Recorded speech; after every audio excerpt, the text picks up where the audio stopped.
Hi everyone, I'm here tonight with the very lovely Jenn Chubb, who is one of my close friends. I'm going to admit that from the beginning. We've known each other for about 10 years. And we actually met when she was doing some training, and her job was to train academics around impact and the impact that they have with their research. And we ran some workshops together and all sorts of fun things. But since then, she's taken all the stuff she knows about impact, all the stuff that she's then done in her PhD about, which was also based on impact and training and development, and applied that and started looking at the what we do with data, ethics of AI, and the impact that this can have on the future of tech. So I've been trying to get Jenn on for a little while. She always seems to have a band practice or something like that, because she's kind of got this mega band in the background. Well, I'm going to big her up here. Go for it, Jenn. But she's usually kind of off doing something else. So I've actually managed to get her involved, and it's really cool to have her in tonight. So welcome, Jenn. I'm just going to say, before we get completely stuck in and get her answering some questions and introducing herself, that you are welcome to ask questions. You please do drop questions in the comments. We can answer them as we go along. We are on StreamYard, as I'm going to say, as I always say. So that means that we don't know necessarily who you are unless you've given StreamYard permission for us to see who you are. That doesn't matter at all. It's just that we will refer to you as Facebook user rather than your name. So hello, everyone, and hi, Facebook user. Someone's just said hi, so welcome. It's great to see you. So Jenn, tell us first of all about your connection with the world of tech. What is it that you do, and how does that connect? Hiya. So yes, thanks for having me, Emma. So it's really the connection that I've had has really been through research, as you've sort of described. So my PhD was looking at the impact of research, and that's across the disciplines. So that's the arts, the social sciences, and technology, and science more broadly speaking. The research was very much about looking at the effects of those disciplines on society. And as a result of that PhD, I've ended up in a range of different roles, doing sort of other postdoctoral roles, which have ultimately meant that I've looked through the lens of impact at a range of different disciplines, of which on the whole, I've tended to look at education, the creative industries, health, and technology. And certainly very recently, in the last sort of 3 years, and a little bit before as well, as Emma and I worked together in the digital creativity labs as well at York University, I've been focused much more on technology, and specifically artificial intelligence. And this link kind of relates more generally to my academic interests, which are about the impact of science on society, and the field that we work in has a general kind of heading of science and technology studies. It brings in people from philosophy, it brings in people from social science. Currently working on AI, the way it affects the world essentially, and what we want from it, and who we include in that we when we think about those questions. And such a massive question, isn't it? That's the thing. What do we want from AI? Yeah, not just me working on that, very important to say. Lots of us, and in fact, a huge momentum in that area at the moment. And you only need to, it's everywhere, isn't it? You only need to look at the news to see how science and society and those policies and those issues are interacting on a daily basis with the COVID-19 crisis. We're seeing a lot of that kind of intellectualism and evidence and expertise being, raised in terms of how the public understands science, and we also know there's a lot of tensions with that.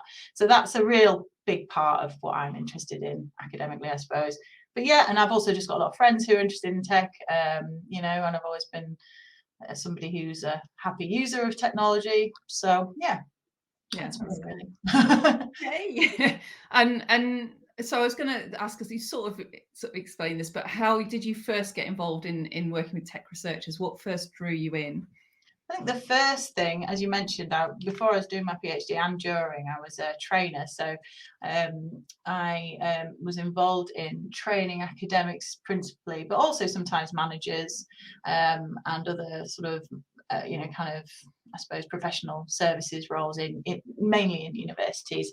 So I was involved in helping them to think about the public outreach of their work, their developing funding, things like that, to help them sort of stretch and build the visibility of their research. That involved working with PhD students from a range of disciplines, as well as academics as well.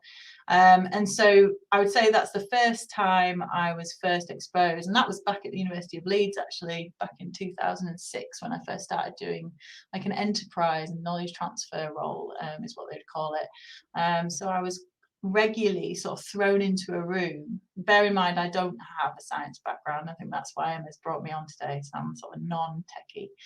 Sort of regularly thrown into a room with people who had very different skill sets often, or very different motivations for being there, and often quite a different philosophy in terms of their approach to research and to general life. Often, sometimes we find, and so yeah, very much from the start. In fact, a lot of my managers were from technology backgrounds, had PhDs, but had moved into more managerial roles in universities as well. And so yeah, that would be where it started, I would say.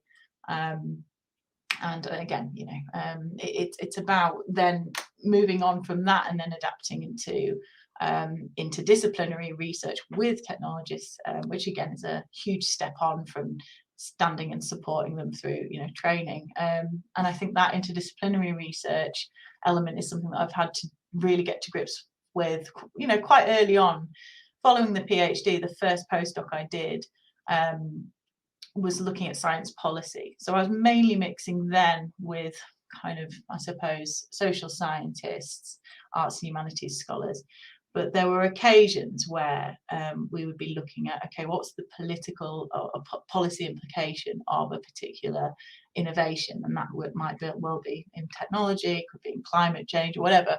These grand challenges that researchers face. We were often looking at how you look at implementing policy, science diplomacy, that kind of thing. And so that was quite early on as well. And then obviously more recently working very specifically in a lab, which is an interdisciplinary lab, which draws in computer scientists, engineers, software engineers. But then you've got somebody next to you who's got a PhD in archaeology as well, so the real blend of people, but all focused on that kind of impact question. How do we create technology and think about technology that A, works, that is doing something useful, but also that we've thought through the implications of it, from the start, that how do we do it responsibly? And I'd say that responsible innovation of technology has sort of been, and science is at the heart of what I'm interested in. So yeah, I think the first involvement came from that training world, but I've been able to obviously then do research myself, and it's a good learning curve, I think. Because you talk quite, and this is something I used to talk quite freely about, interdisciplinarity and that side of things, and multidisciplinary environments. And I think because I've not been in the university environment for a few years, I've suddenly realized how much we used to talk about it, and how much I used to talk about it, but don't so much anymore. And so that for anyone who's not involved so much in research, the research disciplines tend to be very segmented up into science research is quite different to arts research, and there's different ways of publishing papers and different ways of doing things, different funding streams. And so it can mean that people are going in their own focused directions. And so part of that being an interdisciplinary researcher means you're often not just juggling the fact that people don't understand you, it's also you've got to figure out how on earth you're going to get published in a particular way, or how you're going to get people to listen to you in an impactful way as well, isn't it? It's kind of such a juggle and a challenge. Yeah, and there's, as you say, there are real systemic sort of issues with interdisciplinarity, in the sense that as a research system we have norms like you just described there about publishing, and for anyone outside of academia, you're lucky to know that you're lucky that you're not involved, in the sense that we have such a high focus on productivity and performativity, and that usually relates to very quantifiable outputs. So we have to publish, and there are expectations around those sorts of things, which of course you'd expect there to be some level, but often they can be quite, there's something known as the publish or perish culture in universities, which they're trying to really sort of draw back on. for obvious reasons, because it's not particularly healthy. However, yeah, there is a real drive for researchers to publish, but as differences in the ways in which we're expected to do that. In my discipline, it can look very different to the practices in social science or in computer science, for example. Authorship is very different. You know, some people would, you know, hold the book as being the best output you could possibly create, and the arts and humanities, you know, monogram would be the best, the kind of way of doing that monograph. The sciences, not so happy about you writing a book, you know. Yeah. It's really not. It's more about getting into nature or something like that. And yeah, and you would also have lots of authors on a paper.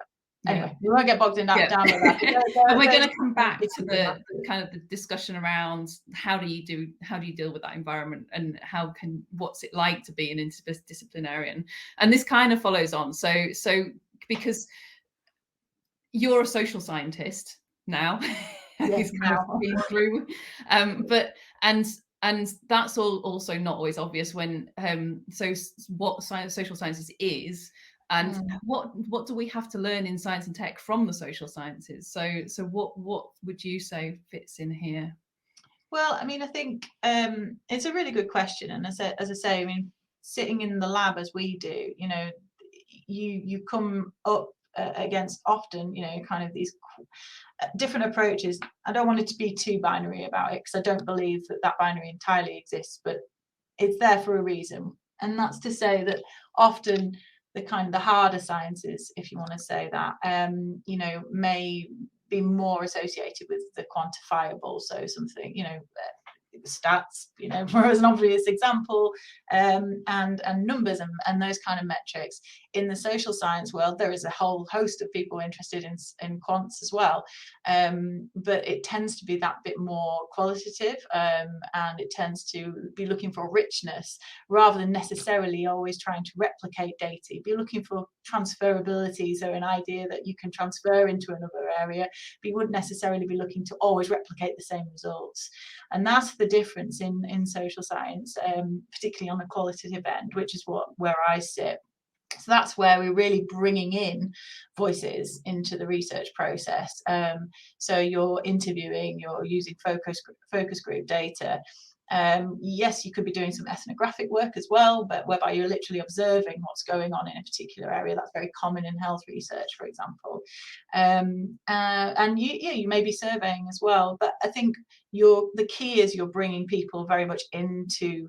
You're bringing people in. The social side of things, the social impact, isn't it? It's kind of and that brings with it a range of different considerations around the ethical sort of procedures that you consider when you're talking to people. Consent, confidentiality, anonymity, all those sorts of issues are very important. Whereas for you know, somebody working on a very specific area of engineering, they may not be bringing in humans in that sense. They may not have to think about those kind of consent issues. Now, that's not to say that they're not capable or aware or interested in that. It's just not their norm. And so then when we come and work with technologists, I suppose it's about saying, well, okay, let's think about the impact of your work, and then that's when maybe you might need to answer those kind of more qualitative questions. But the social sciences, you know, I think, and arts and humanities as well, because I wouldn't say that they're at poles. And in fact, some of the stuff I did in my PhD, you know, sort of showed that, and there's been more work on this actually, that the true impact really does come from that kind of interdisciplinary work. It doesn't just come from one person sitting in their ivory tower, and it certainly won't just come from somebody who's not interested in thinking about the application of their research and its ethical and responsible application of it. It will come from having those conversations. You know, I was thinking philosophy, you know, which is my discipline that I started in. You know, you might think, oh, where's the impact of philosophy really? I mean, I would argue that it's everywhere, but that apart, if you put a philosopher who's working on identity with a geneticist, let's say, for example, you know, you could imagine some very interesting conversations, potentially leaning towards political or policy, you know, implications. And you know, so that's just like a little flavor. There could be a whole host of different things. Peter and I, who worked, closely on the AI Futures project recently, coming from a computer science sort of background and AI, and then myself on the more social science end, we're able to bring together that expertise, which is clearly needed about the actual nuts and bolts of what we're talking about, with that kind of more reflexive approach as well. But it's not to say that they're binary, as I say. This, it's not. So I was going to say, so Yeah. one of the things, because I've consulted with you, knowing your background quite a lot, especially when I was in DC Labs and stuff like that. And one of the things you always really helped me with was how do you gather information in a way which is independent, which considers people, but you get that qualitative information. And this is one of the things that, as a social scientist, you're trained in how do you do that? How can you set up a survey where it's not leading people down a particular alleyway? It's not kind of saying, you should kind of, this is the way we should do it, isn't it?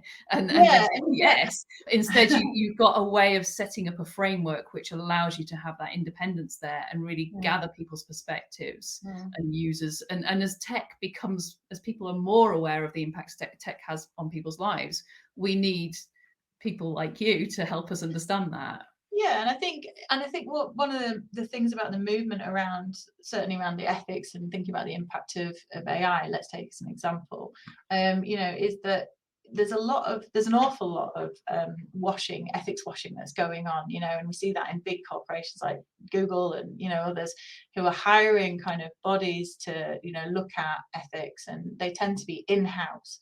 And they have been criticised pretty much of kind of tokenism and kind of, let's have our ethics body, but they're sort of actually listen to them.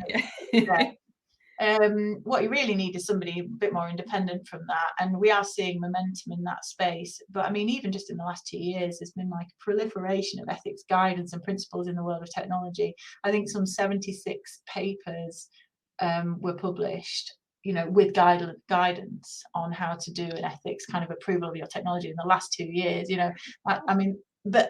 And they're all sort of generalizing. And I think one of the things we've discovered with what we've been doing, as we tend to test along the way, so it's not right at the end, it's throughout the tech development, it's a consultation. And I think what we're finding is that you can't really overgeneralize these kinds of principles. There will be some fundamentals, but often it's incredibly situational. The ethics of any technology is going to be quite situational. You're going to have to think through specific users, specific scenarios, and with the opening up of technology as it is at the moment, in the sense that the lab I work in at the moment is about immersive technology and storytelling, so like VR and AR and all these sorts of virtual worlds, metaverses, let's even dare to say that word. They open up their can of worms, because it's like who's using them for what and where, and there's all sorts of angles, isn't there? Questions. And you're not going to get everything right, and I think people steer away from ethics and thinking about the impact of technology sometimes because they think that's going to stop it, it's going to stop innovation, and that's something that's always talked about. But I think if it's done right and embedded into the process, then that shouldn't be the case, unless it shouldn't be the case. And then that's the other thing, is that we don't always need to innovate. There's sometimes when we should say, no, we shouldn't do that, actually. And which is just a really interesting kind of whole level of other discussion. I'm going to move on and ask, because you've started touching on this. So why have you chosen to focus your research at the moment on storytelling in AI? So there's a couple of things. So when I talked earlier about sort of science and technology studies, that is a whole field of research which looks at kind of the role of science in society, as I said before. And there's some quite prominent sort of thinkers in that space, and one of the main sort of prominent thinkers is somebody called Sheila Yasanoff, who's a professor of science and technology studies. She talks about innovation and kind of thinking about imaginaries of technology. And those imaginaries really kind of relate to narratives and visions, if you like, and how they help us understand the future. And there's a big role of about, you know, kind of narratives in science and technology studies as helping us make sense of the world, which we know anyway. We know that stories have been around forever, and that's their role, and they help us communicate. But when we think about technology, that can be really quite helpful, because it helps us think about, well, okay, if they're useful for sense making, let's look at the stories that are being told about technology and find out how helpful they are for improving public understanding, public literacy, if you like, and even maybe even supporting policy. And so I was really interested in this idea of stories for sense making. And in the previous work, as I mentioned before, Peter and Darren, who is another colleague I worked with as well, you know, we got a lot of data from academics and experts about the role of dominant narratives in thinking about AI. And it was a really interesting space, because they were quite quick to dismantle the sort of binary, and these kind of, you know, there's important dualities of light and dark, and we need those always in life, but the nuance in between is very rarely really understood and discussed, in a very, so by that you mean like way. By that you mean like the kind of AI is bad or AI is good, Yeah, sort of so thing. AI is kind of, you know, on one hand, you know, the kind of the job loss narrative, the robot uprising, you know, the existential risk that people talk about, and Stephen Hawking was well known to talk about this, and we're not poo-pooing those ideas, because they're there, and they're still, you know, they're not entirely infeasible, many of them, particularly if we think about autonomous weapons and things like that, and we should be scared about things like that. But then you've got on the flip side this kind of myopic bright siding, whereas AI is going to be the solution to all of our problems, and it's all fine, and, you know, oh, we've got the COVID-19 crisis, let's wheel AI in, or climate change, let's wheel AI in. It's going to solve everything, and that's not really helpful either. And so this kind of interest kind of grew from what we found were missing narratives, or maybe counter narratives.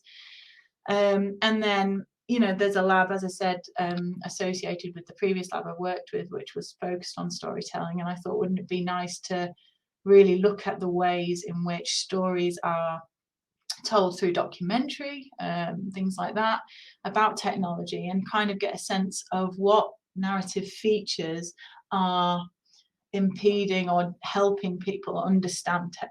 So at the moment I'm looking at sonic framing. So when I say that, I just sort of mean music, really. You know, so how the music and the soundtrack on a documentary might influence our feelings of dread or hope or whatever. And then also maybe thinking about imagery as well. You know, some really quite unhelpful images around AI, the robot again, the Terminator, often the white humanoid robot, the anthropomorphized version of AI, or the kind of, you know, who is it, Michelangelo, you know, kind of the almost religious connotation. Again, like I say, like AI is this spiritual, magical, amazing thing. None of these things are particularly that accurate or helpful. So yeah, that sort of stuff's really interesting, and it's got me, you know, just on a personal level, a bit more excited about technology, from, you know, thinking about how can we use something creative to help public understanding, because I've spent a lot of time thinking about policy, but this is quite a nice creative output. You could imagine, and we've talked before, me and other colleagues, about, you know, an impact of our own research being a game, or being a documentary itself, or talking heads or something like that. You know, it can always be turned into a story. Yeah. Interviews themselves are always stories anyway, you know, to an extent. So yeah, I don't know if that answers your question. Yeah, but yeah, no, and it is really interesting, isn't it? How many different ways you can take it, and again, it's such a huge space. But even just those examples of how much do we just, whenever someone talks about AI, or something's posted on social media or something, or you search on what comes up is the typical images, which are, and they have a feeling behind them. And so what we're building is this feeling around it, that it's either good or it's bad, or and there's no subtleties in between. And it's quite stuck, Emma, you know, it's quite, like, historically it's quite stuck. It hasn't really moved on. If you look at BBC Click, for example, you know, and the kind of the tones and the kind of you know, the melodies that's used even just in that soundtrack, you know, which is about technology program, it's very kind of 1970s. We've just discovered the computer type sounds, and it's not really very representative of where things are. And I think imagery is stuck as well. And so, yeah, I'm trying to unpick that a little bit and play with that and get some input. And again, as I say, most of the stuff I'm interested in is hearing other people's views about it. So at the moment, we're trying to get a sense of, what the narratives are, how we dismantle them, what the missing narratives are. And as I say, in this fellowship, I'm looking at the narrative features of imagery, and sound at the moment. Sound because I'm a musician and I'm just really excited that I get to do some music stuff for once with my research. And that it does involve collaborating with music and again, music engineers, so technology from the music end, not just computer science. But yeah, it's interesting to see where that might go. So what's the most interesting thing to come out of your research so far? It's hard to answer that. Most interesting thing, this feels like a bit like a Viva, so when you're doing a PhD, they always ask you, I'm going to throw something that you told me that I thought was really interesting, which isn't necessarily your bit, but it's, so I know in your previous, the previous project you were on, you were interviewing like the top AI researchers in the world, and quite a lot of them said they wouldn't have an Alexa in their house, or any kind of that sort of system, the kind of the things that are listening in. And I just find that really intriguing that the top people that are doing the research on this refuse to have that tech around because they have an idea of some of the impact that it can and what it can do really with it. Was. Yeah. When we thanks for that. When we when you set out and you do an interview, like the sorts of interviews we've been doing, they tend to be semi-structured. So you've got an idea of what you want to ask, a bit like what we're doing now. You've got an idea, but you will allow it to go in different directions a bit more than maybe what we're doing here. And then in terms of analysis, you're not necessarily always going, well, you don't tend to, in sort of work I do, go to it with an agenda. You're looking for things that emerge from the data. And in that instance, that was something that we didn't ask directly, do you have AI in the home? We were asking them what they would want in the future, in terms of whether AI could help them in their home life and their personal lives. But nobody specifically asked them this question, and almost all said that they would reject the use of something like a conversational AI agent in their home on the grounds of privacy and surveillance and things like that, which, as you say, it's very telling. And then you've got people like Mark Zuckerberg who are also taping over their webcam on their computer. They're saying that they reject it too. There was quite a well-known article out recently saying that some of the big tech leaders are saying that they won't let their children use these certain technologies. So I think that's been, that isn't it really interesting. It really points towards the need for that ethical kind of assessment of kind of, okay, well, what this tech is there to help us. I mean, that's the background behind it, really, is why we bring it in, because we can see it as a way of helping us. But we kind of need, in order to use it and make use of it, we need to know that that information is being used in a way that we're happy with, isn't it? Do you know, it also really, to me, made quite a strong, it made me feel a strong sense of kind of them and us, kind of the power structures. And I think we talk about the ethics of AI all the time. And and it's quite a lot of debate in my field about whether we should, right? And I'm not going to go there, but I understand why they want to move away from the word ethics, and they want to talk about the power behind AI, and power in my head fits within ethics, really, who's got the power, who's controlling AI. But I think what that speaks to is essentially that there are power structures here. There's a privileged few in society who can just opt out of this. Actually, when we talk about things like the metaverse as an example, and there's a very real threat in the metaverse, for example, that people might not be able to opt out, and that certain people will not be able to afford to be involved in, certain iterations of whatever a metaverse might look like. There might be several metaverses. But without going down a rabbit hole, issues of equality are incredibly important, and power emerges as a massive theme. And I think, probably that is one of the major things that's come out, certainly of the AI work. In previous work on health AI research, I did something with King's College. Something that came out there was a tendency and this isn't that, this is quite well known in a sense, but the tendency for AI health researchers to divorce the impact from the kind of everyday element of their research. So not really think about that side of things so much, and certainly to not necessarily think about the ethics of it so much as a kind of primary concern when they're doing their research. So there's kind of boundaries between what So putting up a thing, I don't want to think about the real close which to in me AI health research, remembering it's quite high stakes, so that's quite interesting as well. And again, there are lots of political this is not about judgment on individuals, or there's often quite systemic and or localized issues or reasons behind those decisions. So Jen, because you talk about impact and you've done lots of work on impact, you're much more aware of the impact that your research has. So do you have, and I'm now talking about sort of more on the economic side of things, so do you have any examples of companies that are adopting your research? Yeah, so I think so I've worked with a couple of companies quite recently. So one of the things I was invited to do, which was very interesting, was to give a talk and kind of a Q&A with the BBC's Voice AI department on their responsible innovation kind of framework. So the BBC is implementing a way to think through responsible innovation of their technologies, and in the Voice and AI department, they just wanted somebody to come in and kind of advise. Well, advise is a strong word, actually. Just to consult, I suppose, would be another pair of ears, an unbiased pair of ears to sort of discuss and kind of debate with them their current practices. I can't go into it because it was under those conditions, but that was very useful to see. Really, there was a good 600 people, I think, in the session. To hear and see what the kind of issues they were up against. And because big companies are quite risk averse when it comes to developing some of these technologies, for a good reason. There's a big risk of harm to both their users and their audiences, but also to their reputations if they get it wrong.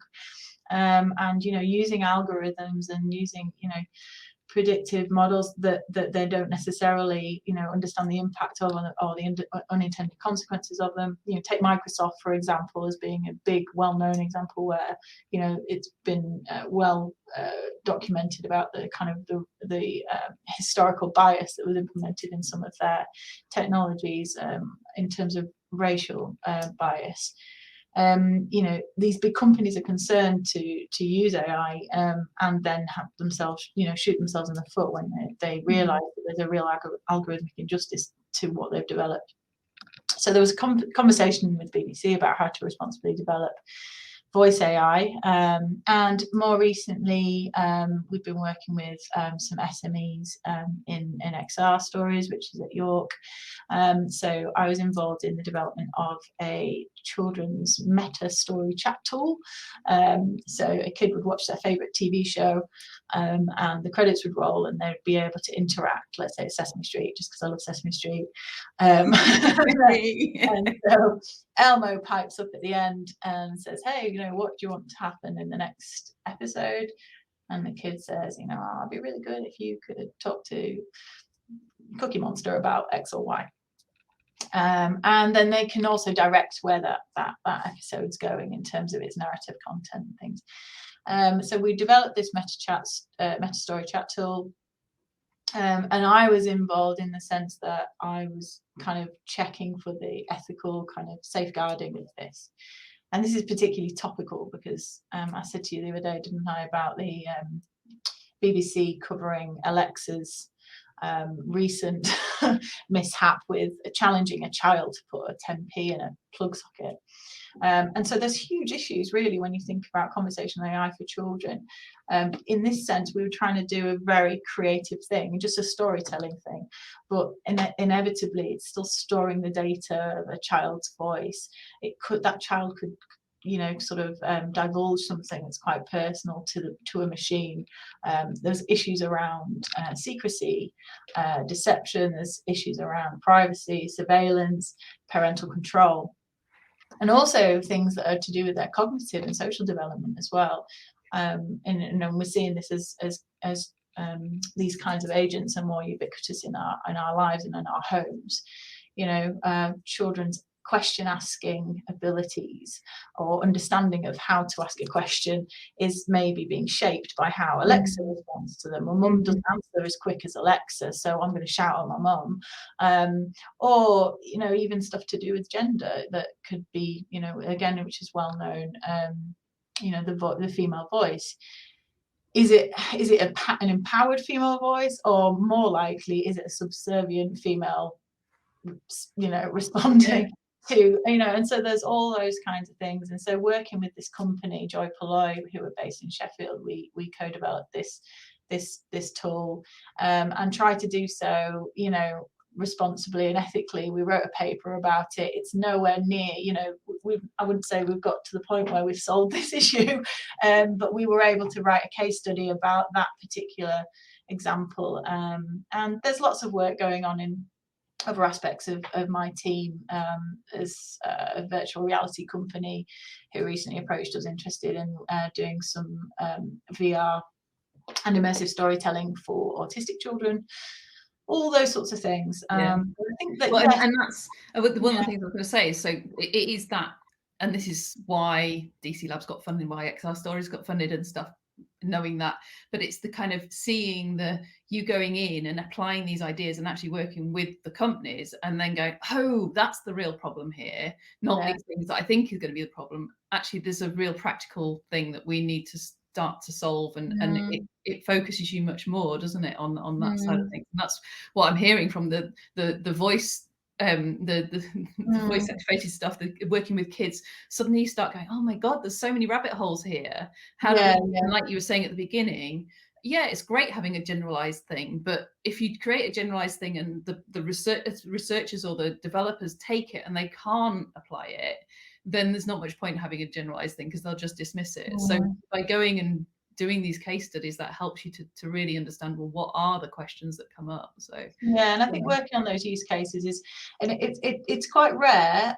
I think, you know, the labs that I've been involved in, and you have as well, Emma, like, you know, more recently in universities, they're quite rare in the sense that they, you know, they are set up with a vision in terms of thinking about impact, but they're also R&D focused. So you know, you've got that kind of companies working alongside researchers in a university environment for quite a, you know, which is quite a unheard of thing, as you said. And SMEs working at that level is even more challenging, isn't it? More So I have an academic mentor for my fellowship and an industry mentor. And the industry mentor, you know, comes from a very different perspective to my academic one. You know, we have very, very different conversations, but they're super helpful and very important. And you know, the links, you know, it's great to talk to you know, my academic mentor who works for Charisma AI, which is an immersive AI for storytelling, basically. They do a lot of stuff in games, but he particularly is helpful because, you know, it's like that real world sort of mirror back at you, because we were having that conversation just the other day about, we need to do this, and I do really worry about ethics, and it's nice to hear that, because sometimes you can feel like you're just navel gazing, thinking, oh well, really, does it really matter when you've got the big companies out there, you know, kind of just storming ahead anyway. I've just noticed one of the questions. I'm going to flash this question up. So someone's asked, so for the big players, Facebook, Microsoft, Amazon, are they legally allowed to act ethically if that reduces their revenue for their shareholders? So do you know anything about that, Jen? I don't know the answer to, are they legally allowed to act ethically? I mean, so do they have to stick by what their shareholders want and maximize the revenues for their shareholders? I imagine that could, ethically. I mean, I imagine that could be a big loophole. You've got a very fine line between ethics and legals and legislation. I don't really know the answer to that, if I'm honest. One would hope so, but you can imagine this is where some of the tensions come when shareholders kick back and say, well, this is not what we agreed, or this is not how it was. This want to maximize our profit. And I think where ethics and the law meet, one would hope, and there's a lot of scrutiny at the moment of some of these bigger companies, that maybe there will be changes to legislation in order to account for that sort of thing, because it entirely runs in the, you know, flies in the face what we understand as humans to be the right way to behave and to go on, and the profit motive shouldn't really be coming above what is fair and just and right for humanity, without going too grandiose about it. But it's that kind of, because you allow some things to get developed and then it keeps on rolling and keeps on rolling, and people refer back to it, and it is that, why does profit come above it? And it does, doesn't it? So often it has. It does, and it can, and I think you may be right. Again, I don't know about specific to the US, so I'm quite happy to look into that. But I think this is where regulation, really comes into play. If we focus more on ethics of and understanding where the implications come with these technologies, if we raise that to a more public discourse, which is happening now, and we scrutinize what these companies are doing, which again is starting to happen. We're seeing more and more hauling over the coals of people like Mark Zuckerberg in Facebook. We're seeing more whistleblowing going on. The more that these kinds of conversations are had, I imagine the more regulation will be influenced, and there will be some change with relation to some of those things, if that is indeed the case. But I'm not entirely sure. It is an interesting one. I'm going to move on because I forgot a couple of questions I want to ask you about being sort of the diversity bit and the kind of multidisciplinary stuff. And I was going to try and keep us to about 40 minutes, 45 minutes. But we might go over a bit. But so diversity, and why do you think it's important text developed by diverse teams? Let's just ask you the question straight out. So we've touched on it a little bit already. Also in terms of stories as well. Stories are often told by a particular demographic.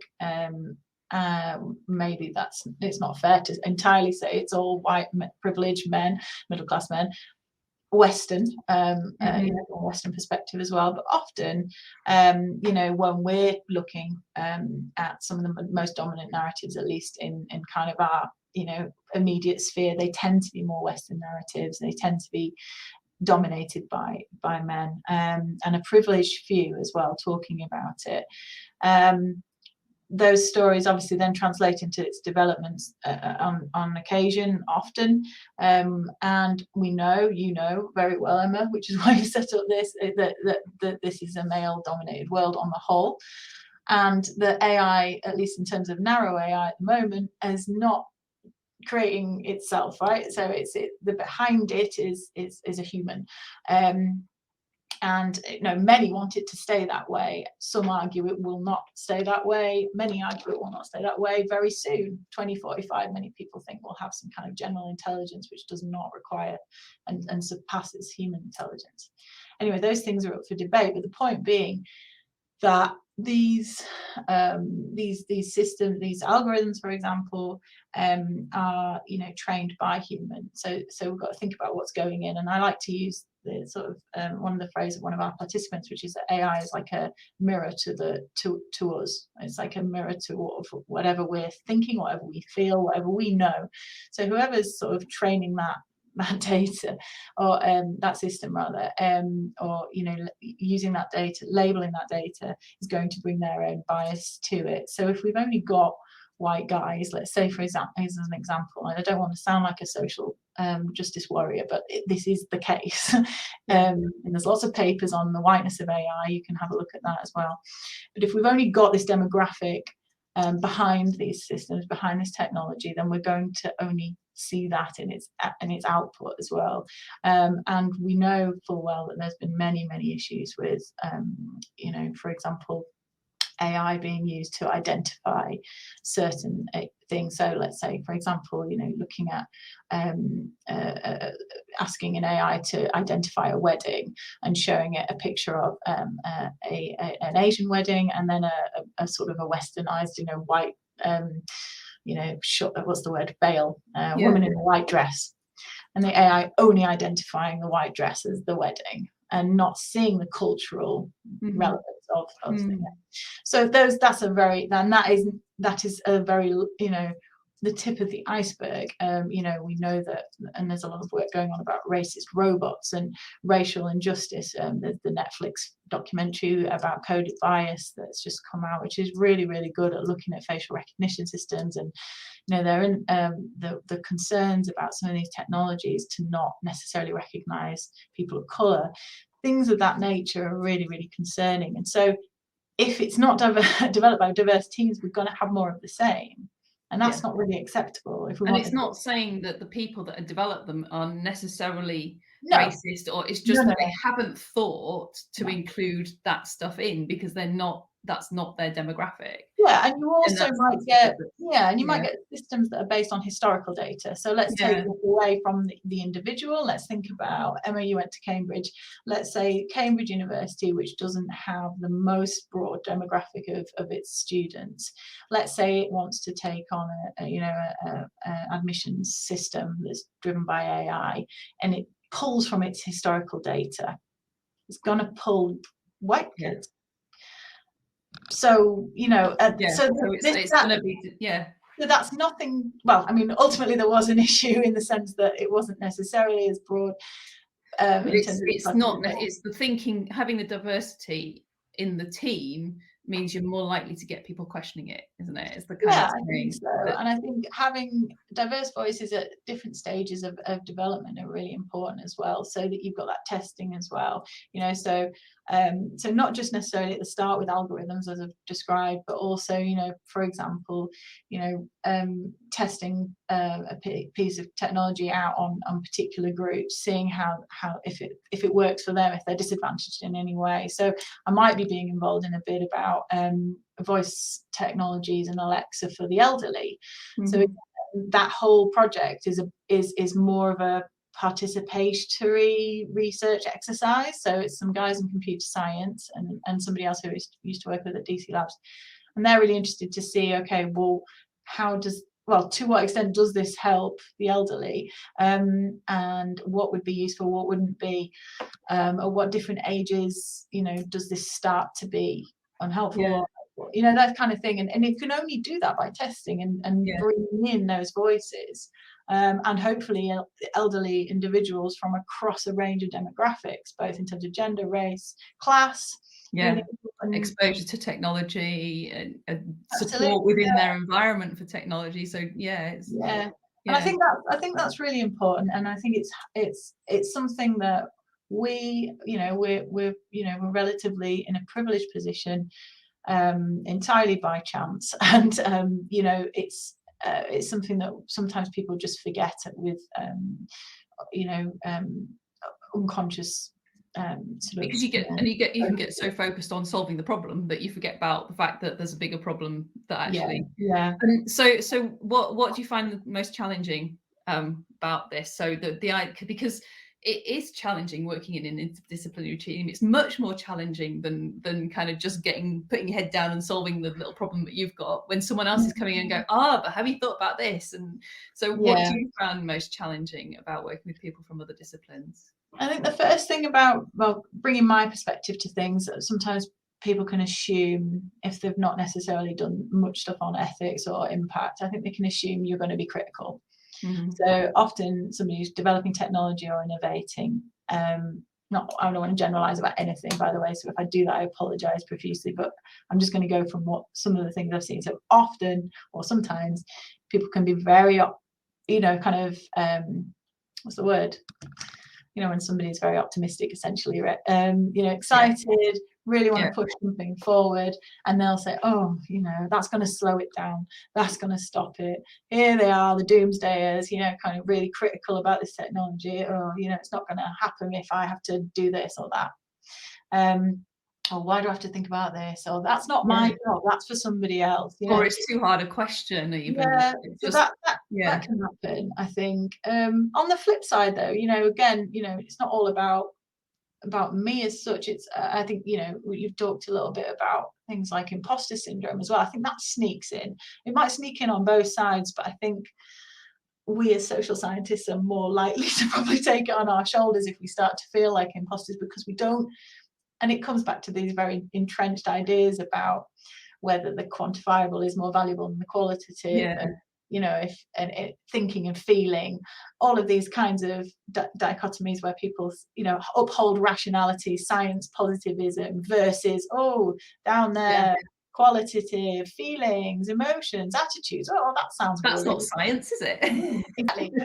that stuff comes in, and then you inevitably take that on and you think, they just think I don't know what I'm on about, or you feel like an imposter because they're talking in a technical language that you can't really adopt. And often, not always, but often an engineer or a technologist can, and I'm not saying necessarily they do it well, but they can take on my methodology more than I could take on theirs, right? Because they could go and I'll do an interview. I can't say, I'll go and code, because I can't.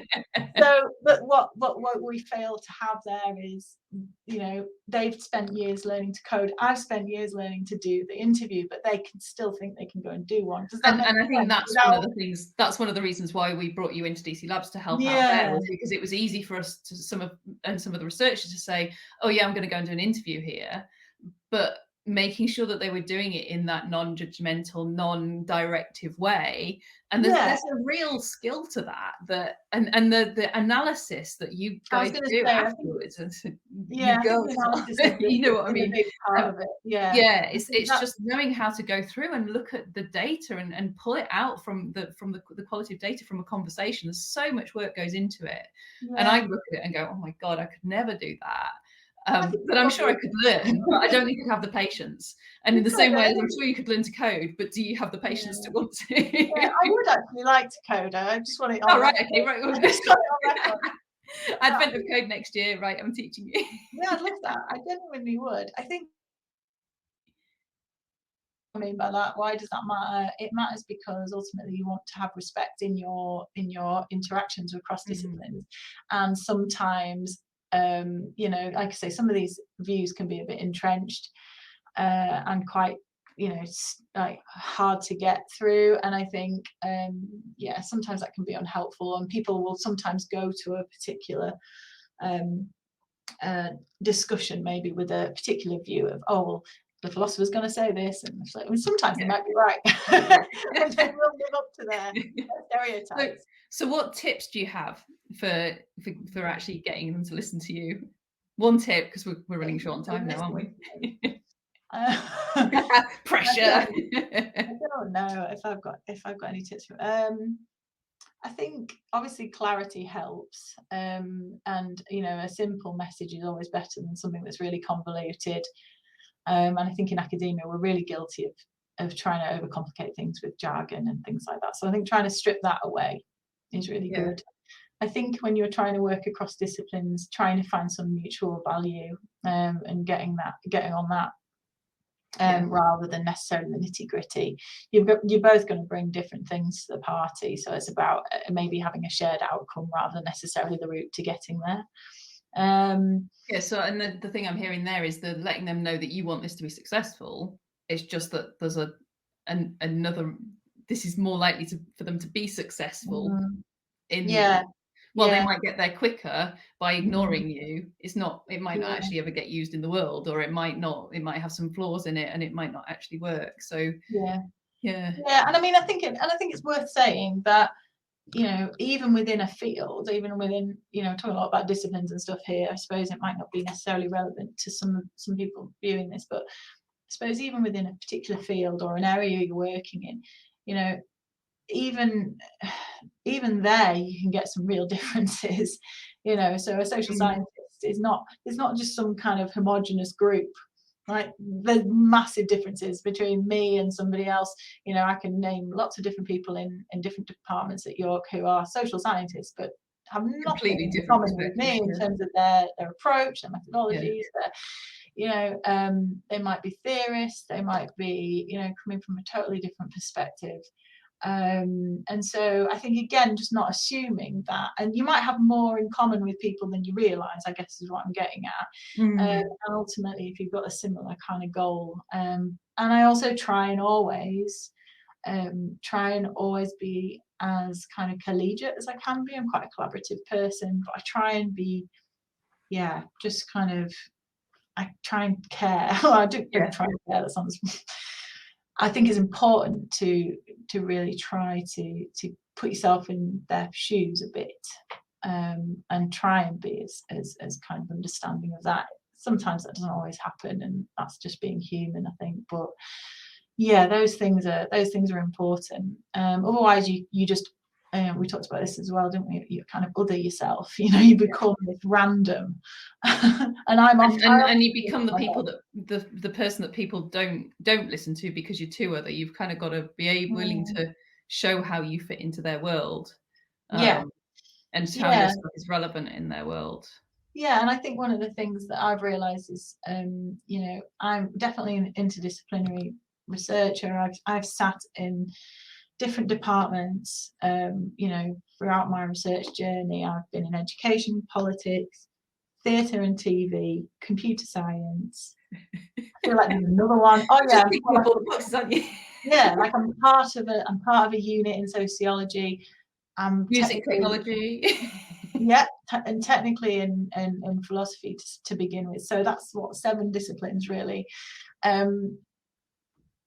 So I'm undisciplined, I'm very other, but also ultimately I've still got a key agenda that I want to sort of push, and it does, as I said at the start of this, it applies across a range of different areas, which I really enjoy. I like that. I'm not necessarily going to stay working in technology forever. I might think, and I've done some work in health before, I might think, do you know what, I really want to go and look at the impact of of research in maternal health or something, and I could do that. The methodology would allow me to do that.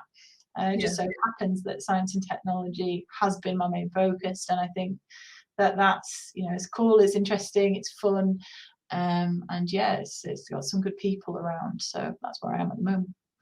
So I think that just about brings us to a close, which is a perfect way of doing that. So what's the best way if people want to get in touch with you, if they want to know more about your research or about any of the things we've just discussed today?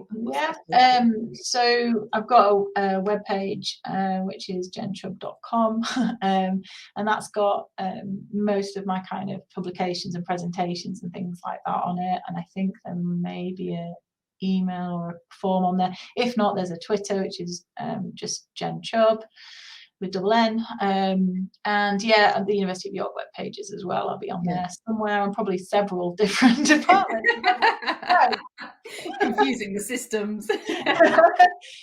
Technically. So anyway, or via you, Emma, it's fine. I'm quite happy to have conversations about this stuff. And you're quite active on Twitter as well, aren't you, in terms of sharing research and stuff like that, so it's well worth following you.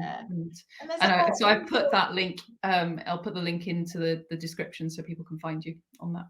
I think it's worth saying that there's a lot of people in this space that I'm working in now, increasingly, and there's some really interesting centres that are popping up, certainly across the UK, that are focused on these kind of questions. So it's a big there's a movement, and I think it's good, and it's not going away, and we need to try and it shouldn't, because we need to regulate this stuff. We're seeing lots of unintended consequences of this technology, and it doesn't need to stop it necessarily. It just needs to to make us think. We need to pause. We need to plod a bit more. As a philosopher I was talking to, why don't we just plod a bit more?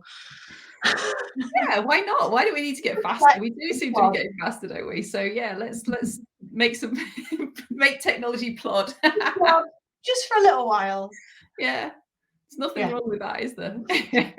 Enjoy life a bit more at the same time. Well, thank you, Jenn. Thanks for coming on and joining us. And we've just managed to hit the hour there, so we've gone on a little bit further than we planned. But anyway, thank you so much. And I'm going to say goodbye to everyone else. See you later. And look out for the next one coming up.